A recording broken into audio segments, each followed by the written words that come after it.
नमस्कार। कभी सोचा है कि जब हम किसी अणु मतलब मॉलिक्यूल की संरचना बनाते हैं, वो जो कागज पर तस्वीर खींचते हैं, क्या वो हमेशा मतलब पूरी कहानी बताती है?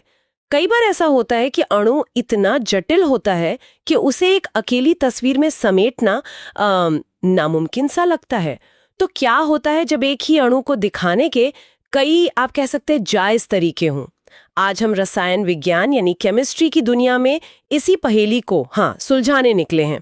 बात करेंगे अनुनाद मतलब रेजोनेंस की, फिर अनुनाद ऊर्जा या रेजोनेंस एनर्जी की, और ये भी जानेंगे कि कैसे ये कॉन्सेप्ट कुछ अणुओं को अहम हैरान करने वाली स्थिरता देता है। और हमारे पास जो जानकारी है वो अकादमिक लेखों और जो स्थापित रासायनिक सिद्धांत हैं उन पर आधारित है। तो आज का हमारा मकसद है कि अनुनाद के पीछे का जो आइडिया है उसे समझें, ये देखें कि ये स्थिरता को कैसे बदलता है और केमिस्ट्री में इसकी अहमियत क्या है। चलिए इस दिलचस्प गुत्थी को मिलकर सुलझाते हैं। तो सबसे पहले ये अनुनाद आखिर है क्या भला, अगर बहुत ही मतलब आसान शब्दों में समझना चाहें तो? बिल्कुल।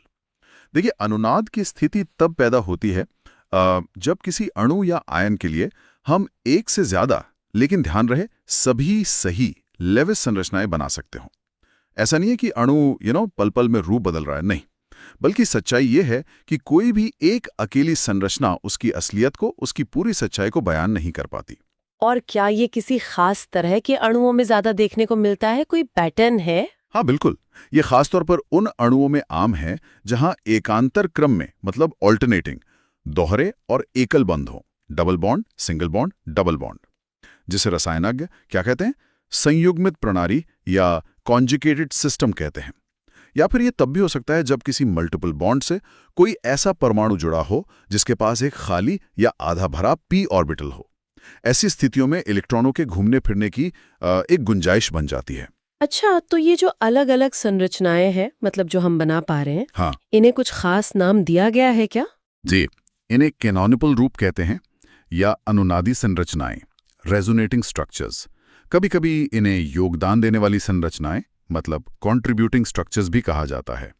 लेकिन यहाँ एक बात गांठ बांध लेनी चाहिए, ये सभी संरचनाएं काल्पनिक हैं, सिर्फ हमारे समझने के लिए। अणु असल में इनमें से किसी एक रूप में नहीं रहता, वो इनका एक मिश्रण होता है। और एक बहुत महत्वपूर्ण बात है इसमें, ये कैनोनिकल रूप एक दूसरे से सिर्फ इलेक्ट्रॉनों की व्यवस्था में अलग होते हैं, खासकर पाई इलेक्ट्रॉनों की स्थिति में। परमाणुओं के जो नाभिक हैं, न्यूक्लियाई, वो अपनी जगह पर स्थिर रहते हैं, वो नहीं हिलते। इलेक्ट्रॉनों की इसी हरकत को, उनके एक जगह न टिककर फैल जाने को हम विस्थानीकरण या डीलोकलाइजेशन कहते हैं। ये ऐसा है जैसे इलेक्ट्रॉन किसी एक बंधन या परमाणु तक ही सीमित नहीं है, बल्कि अणु के एक बड़े हिस्से में फैलने के लिए ज्यादा स्वतंत्र हैं। इससे क्या होता है, तनाव कम होता है और स्थिरता बढ़ती है। और इसे दिखाने के लिए हम वो घुमावदार तीर, कर्व्ड एरोज इस्तेमाल करते हैं। और मैंने देखा है कि इन संरचनाओं के बीच एक खास तरह का तीर, वो दो सिर वाला, वो इस्तेमाल होता है। बिल्कुल, एक दो सिर वाला तीर, डबल हेडेड एरो। पर यह तीर ये नहीं दिखाता कि अणु इन रूपों के बीच बदल रहा है, जैसे रासायनिक साम्यावस्था या इक्विलिब्रियम में होता है, वैसा नहीं है। नहीं, ये तीर सिर्फ ये दर्शाता है कि ये सभी कैनोनिकल रूप मिलकर अणु की वास्तविक संरचना का वर्णन करते हैं। ये सब मिलकर ही पूरी कहानी बताते हैं। यहाँ मेरा एक सवाल है, अगर ये सारी कैनोनिकल संरचनाएं सिर्फ काल्पनिक हैं, हमारी बनाई हुई तस्वीरें हैं, तो फिर अणु की असली वास्तविक संरचना क्या है? मतलब अणु असल में दिखता कैसा है? बहुत बढ़िया सवाल। यहीं पर अनुनाद संकर रेजोनेंस हाइब्रिड का जो सिद्धांत है वो आता है। देखिए, होता यह है कि कोई भी एक अकेली कैनोनिकल संरचना अणु के सभी गुणों की जो हम प्रयोग से देखते हैं सही सही व्याख्या नहीं कर पाती। जैसे बंधन की लंबाई हो गई या बंधन ऊर्जा हो गई, ये सब। मान लीजिए कार्बोनेट आयन CO3 2 नेगेटिव का उदाहरण लें, बहुत अच्छा उदाहरण है। हम इसके लिए 3 अलग अलग लेकिन बराबर सही लेविस संरचनाएं बना सकते हैं। फर्क सिर्फ यह है कि डबल बॉन्ड किस ऑक्सीजन पर है। लेकिन जब हम प्रयोग करते हैं, एक्सपेरिमेंट्स करते हैं, तो पता चलता है कि कार्बोनेट आयन में सभी कार्बन ऑक्सीजन बंधों की लंबाई एकदम एक समान होती है। ना तो वो शुद्ध सिंगल बॉन्ड जितनी लंबी होती है, ना ही शुद्ध डबल बॉन्ड जितनी छोटी, बल्कि इनके बीच की होती है। ये तभी संभव है जब असली संरचना इन तीनों कैनोनिकल रूपों का एक मिला जुला रूप हो, एक औसत, एक मिश्रण। इसी वास्तविक संरचना को हम अनुनाद संकर कहते हैं, और इस संकर में सभी कैनोनिकल रूपों के लक्षण मौजूद होते हैं। हाँ, किसी का कम, किसी का ज्यादा, ये हो सकता है। इसे आप ऐसे समझ सकते हैं, जैसे मान लीजिए खच्चर, म्यूल, वो घोड़े और गधे का संकर है, हाइब्रिड है। वो ना तो पूरी तरह घोड़ा है, ना पूरी तरह गधा, बल्कि दोनों का मिश्रण है। और ऐसा नहीं है कि वो लगातार घोड़े और गधे के बीच बदलता रहता है, वो खच्चर ही है। ये तो वाकई दिलचस्प है। तो इसका मतलब ये हुआ कि अनुनाद सिर्फ संरचना बनाने का एक तरीका नहीं, बल्कि ये अणु को स्थिरता भी देता है, स्टेबिलिटी। आपने बिल्कुल सही पकड़ा। अनुनाद का सबसे महत्वपूर्ण परिणाम यही है। यह अणु या आयन को अतिरिक्त स्थिरता, एक्स्ट्रा स्टेबिलिटी देता है। जिन अणुओं में अनुनाद होता है वे उन जैसे ही दूसरे अणुओं की तुलना में ज्यादा स्थिर होते हैं, जिनमें अनुनाद संभव नहीं है। और इस अतिरिक्त स्थिरता को हम माप भी सकते हैं। इसे अनुनाद ऊर्जा, रेजोनेंस एनर्जी कहते हैं। अनुनाद ऊर्जा, अच्छा, इसे कैसे परिभाषित करते हैं? इसका मतलब क्या है? अनुनाद ऊर्जा असल में अणु की जो वास्तविक ऊर्जा है, जो हमने प्रयोग से मापी है, और उसकी जो सबसे स्थिर मानी जाने वाली कैनोनिकल संरचना है, उसकी जो हमने गणना की है, कैलकुलेट की है, उन दोनों के बीच का अंतर है। क्योंकि जैसा हमने कहा, संकर हमेशा कैनोनिकल रूपों का मिश्रण होता है, तो संकर की ऊर्जा हमेशा किसी भी एक कैनोनिकल रूप की ऊर्जा से कम होती है। और केमिस्ट्री में ऊर्जा जितनी कम, स्थिरता उतनी ही ज्यादा। यही जो कम हुई ऊर्जा है, वही अनुनाद ऊर्जा या अनुनाद स्थिरीकरण ऊर्जा, रेजोनेंस स्टेबलाइजेशन एनर्जी कहलाती है। और ये कोई छोटी मोटी बात नहीं है। जैसे बेंजीन का अणु लें, वो अनुनाद का क्लासिक उदाहरण है। अनुनाद के कारण बेंजीन जो हम ऊर्जा अनुमानित करते हैं, उससे लगभग 150 किलोजूल प्रति मोल ज्यादा स्थिर है। केमिस्ट्री के हिसाब से ये ऊर्जा को बहुत बड़ा अंतर है, और यही बेंजीन के खास गुणों का कारण भी है। ये तो कमाल की बात है। अनुनाद स्थिरता का खजाना है एक तरह से। लेकिन क्या सभी कैनोनिकल संरचनाएं इस संकर में, इस हाइब्रिड में बराबर का योगदान देती हैं, या कुछ ज्यादा महत्वपूर्ण होती हैं? नहीं, सभी का योगदान बराबर हो ऐसा जरूरी नहीं है, बिल्कुल नहीं। किसी विशेष कैनोनिकल संरचना का अनुनाद संकर में कितना योगदान होगा, ये इस बात पर निर्भर करता है कि वो काल्पनिक संरचना अपने आप में कितनी स्थिर है। जो कैनोनिकल संरचना जितनी ज्यादा स्थिर होगी, वास्तविक संकर उतना ही ज्यादा उस संरचना जैसा दिखेगा, उसका योगदान उतना ही अधिक माना जाएगा। तो फिर ये कैसे तय होता है कि कौन सी कैनोनिकल संरचना ज्यादा स्थिर है? इसके क्या नियम है, कुछ गाइडलाइंस है? हाँ, इसके लिए कुछ दिशा निर्देश हैं, कुछ रूल्स ऑफ थंब कह सकते हैं, जो हमें अनुमान लगाने में मदद करते हैं। ज्यादा स्थिर संरचना वो मानी जाती है जिसमें पहला, ज्यादा संख्या में सहसंयोजक बंध हों, कोवलेंट बॉन्ड्स। जितने ज्यादा बंध उतनी ज्यादा स्थिरता, ये तो सीधा सा है। दूसरा, ज्यादातर परमाणुओं का बाहरी कोश भरा हुआ हो, उनका अष्टक पूरा हो। हाइड्रोजन के लिए डुप्लेट, भरा हुआ कोश ज्यादा स्थिरता। समझ गई। ज्यादा बंध और भरे हुए बाहरी कोश वाली संरचना ज्यादा महत्वपूर्ण होगी। बिल्कुल। इसके अलावा तीसरा नियम आवेशों चार्जेस से जुड़ा है। विपरीत आवेशों का, प्लस और माइनस का कम पृथक्करण हो। यानी अगर संरचना में प्लस और माइनस चार्ज हैं, तो वे एक दूसरे के जितने पास होंगे, संरचना उतनी ही स्थिर मानी जाएगी। अगर वो दूर दूर बिखरे हुए हैं, तो वो अस्थिरता लाते हैं। तो अगर प्लस और माइनस चार्ज दूर दूर हो, तो वो संरचना कम मायने रखती है, उसका योगदान कम होगा। हाँ बिल्कुल, उसका योगदान कम होगा।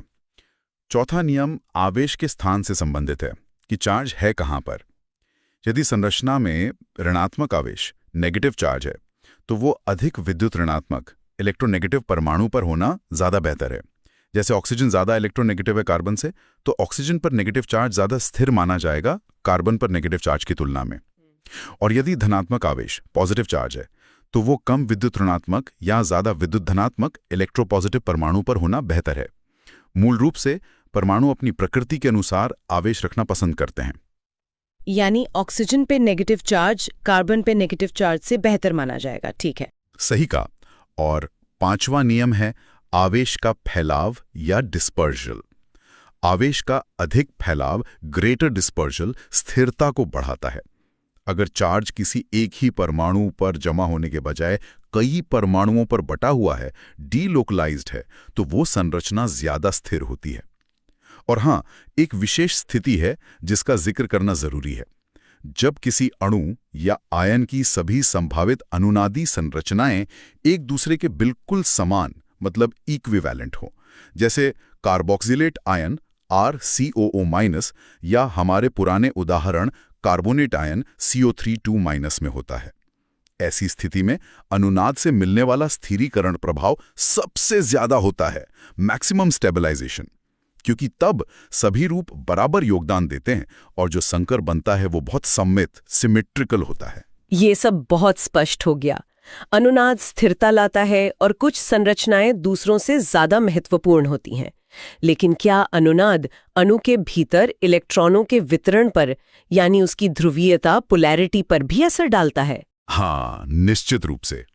अनुनाद के कारण अक्सर अणु के भीतर ध्रुवीयता पैदा होती है या बदल जाती है, संयुग्मित पाई बंधों के सिस्टम में या एक पाई बंध और उससे जुड़े p ऑर्बिटल के बीच। इलेक्ट्रॉनों के इस विस्थानीकरण, इस डीलोकलाइजेशन के कारण जो ध्रुवीयता उत्पन्न होती है उसे अनुनाद प्रभाव या मेसोमेरिक प्रभाव कहते हैं। रेजोनेंस इफेक्ट और मेसोमेरिक इफेक्ट कहते हैं। और ये प्रभाव पाई इलेक्ट्रॉनों के माध्यम से अणु की श्रृंखला में आगे तक फैल सकता है। ये इसकी खासियत है।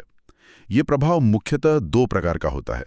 पहला है धनात्मक अनुनाद प्रभाव, +R या +M।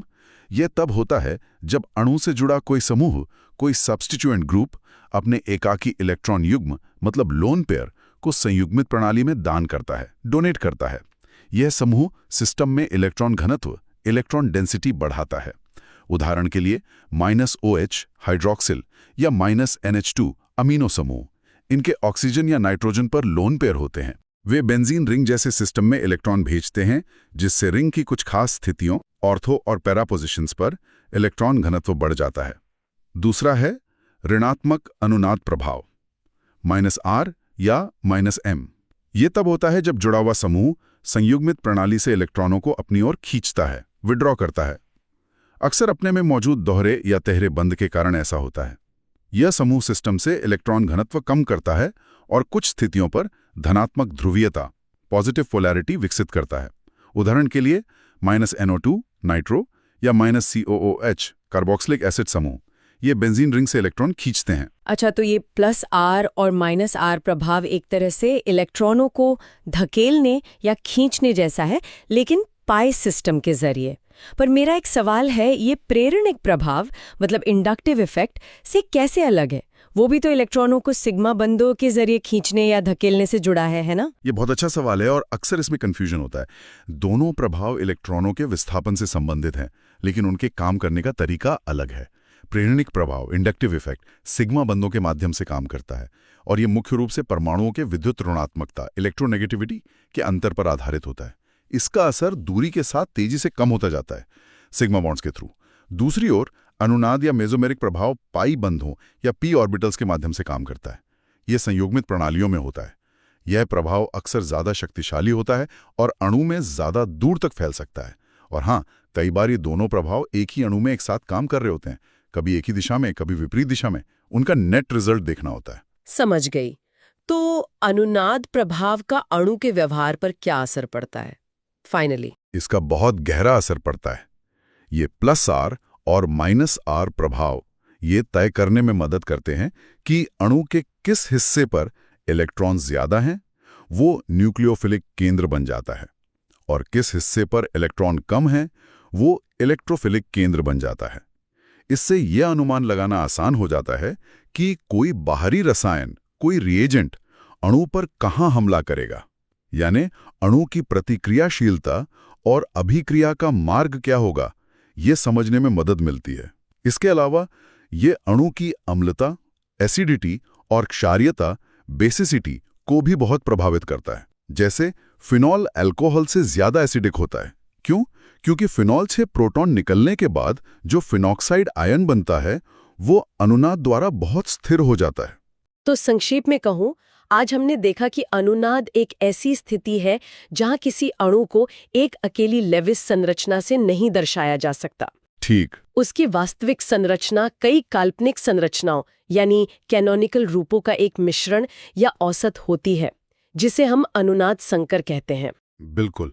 और ये मिश्रण, ये संकर हमेशा किसी भी एक कैनोनिकल रूप से ज्यादा स्थिर होता है, हमेशा। और इस अतिरिक्त स्थिरता को हम अनुनाद ऊर्जा कहते हैं। हमने ये भी समझा कि कौन से कारक एक कैनोनिकल संरचना को ज़्यादा स्थिर बनाते हैं और इसलिए संकर में ज़्यादा महत्वपूर्ण बनाते हैं, और कैसे अनुनाद प्रभाव यानी +R और -R